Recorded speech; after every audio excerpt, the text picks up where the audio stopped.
Hey guys, what is up? It's Rules for Rebels back with you with episode 22 of Side Hustle Thursdays. Today's episode reminds me very much so of one of the first episodes we did back in week 1, the candy heart hustle, if you remember that one. The woman had wanted to give some custom-made candy hearts to her coworkers as a cute Valentine's Day gift, but they didn't exist in the marketplace, which is what led her to making her own. So today's story is similar to the candy heart hustle in that both entrepreneurs had ideas that came from wanting something which didn't already exist in the marketplace and decided to create it for themselves.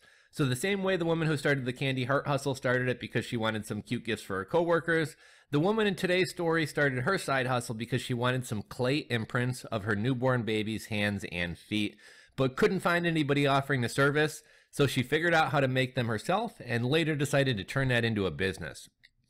So Alex Verini was a court interpreter as well as a mail carrier for the United States Postal Service. A number of years ago, she had her first baby and as a gift received a clay imprint of her baby's hands and feet. Now, at the time, Alex and her husband were living in Seattle, Washington, but they had later moved to my hometown of Chicago, Illinois.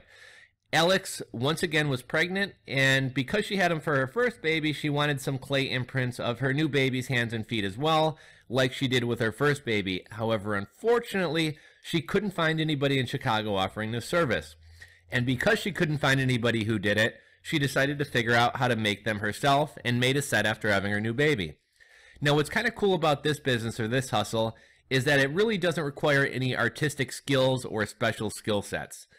By definition, an imprint is just that, an imprint. You smash your baby's hands and feet into a piece of clay, and that's essentially it. Now, granted, you can, paint them or clean up the edges and make it a little bit nicer looking, but in general, it doesn't require a ton of skill or a ton of art skills.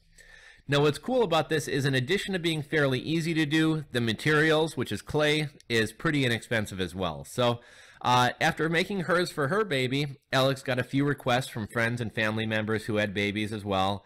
Alex made them clay imprints for their baby's hands and feet, and they absolutely loved them too. Great thing to put in a baby book and a great thing to keep as a memory. So friends of friends wound up seeing them and also wanted them for their children as well. And once Alex started branching out beyond close friends and immediate family, she decided to start charging for her imprints. Now, Alex did pretty well just off referrals, but she also went around to businesses that catered to new moms and babies. She visited photographers, baby stores, OBGYN offices, etc. She asked to leave business cards. She talked to business owners about the service that she offered. And new moms are a great market. They want to capture every memory from their babies' lives.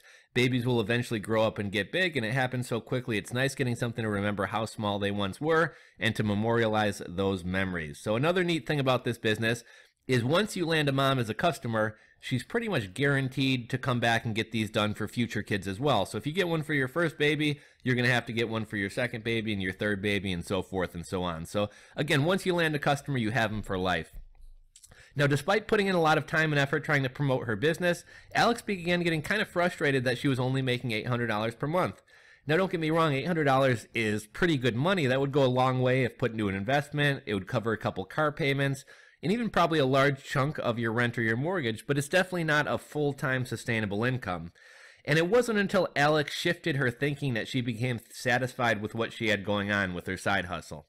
Alex made the shift and began thinking of this as a side hustle or a side thing as opposed to a struggling full-time business. And a side hustle of $800 is actually pretty hugely impressive. When it's a bonus and not your main income, that's awesome. And it wasn't until Alex made that shift in thinking that she realized that.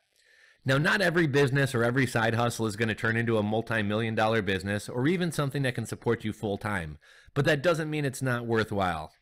I was thinking as I'm writing this up, is there any way Alex could grow this business or expand? Now, in some senses, this business can only grow so large because it has to be a local business. I mean, how is a new mom in California going to hire Alex to take imprints of her child's feet when they're across the country? One idea that I came up with, the way that you make, the same way that in the make your own gin at home hustle, which had actually transformed from the idea of opening an actual distillery to selling people small little kits they could make their own at home, actually started out because of the expensive licensing and manufacturing cost involved in starting a distillery. They decided to change the business model and sell kits which would allow people to do that at home. So I think this baby imprint business could be done in a similar fashion. Well, I'm not sure everything involved in making baby hand and feet imprints. I'm guessing it's pretty much just clay. So if Alex wanted to, she could probably sell a kit which includes maybe some clay, maybe an instructional book or DVD, some wipes to clean up the baby's hands and feet after the imprints are made, and Alex could sell a kit which would essentially allow moms to make these baby hand and feet imprints themselves at home, and that's something that could be scaled much larger in terms of the number of clients it serves, since Alex wouldn't need to be personally visiting and helping every client, as well as getting outside of the geographical area of her customer base, because Alex is in Chicago, so she can really only probably work with people in Chicago and the Chicago suburbs. However, if she turned this into a kit and sold it online, she could work with people all over the country and potentially even all over the world. Now, I realize some of you guys are thinking, hey, it's just clay. Why wouldn't a mom just go to Hobby Lobby and buy some clay and do it herself? People buy a lot of kits that they could easily assemble themselves, but people are lazy, people don't think of the idea, and they will make that impulse buy and grab something off a shelf, whereas they maybe wouldn't go out and buy clay to do it themselves. And also, the cost of the materials is really cheap, yet I think by turning this into a kit, you could actually sell it for a pretty decent price. Anyhow, that was just a thought that I had, and if this was a hustle that you wanted to kind of copy and run with, I would suggest taking it in that direction, turning it into a kit that you sell online as opposed to a local service-based business. Anyhow, guys, I hope you enjoyed today's side hustle. This business started from a self-serving need in the same way that the Candy Heart business started, and it's often a great place to start looking for business ideas. What's a pain point that you have in your life that you would like solved? What's a product that you would like or like to see in the marketplace but that doesn't exist? That's often a good first place to start looking for business ideas. Anyhow, guys, that's today's story. Hope you enjoyed it. Hope you were inspired. And until next time, this is Rules for Rebels with Side Hustle Thursdays, signing off.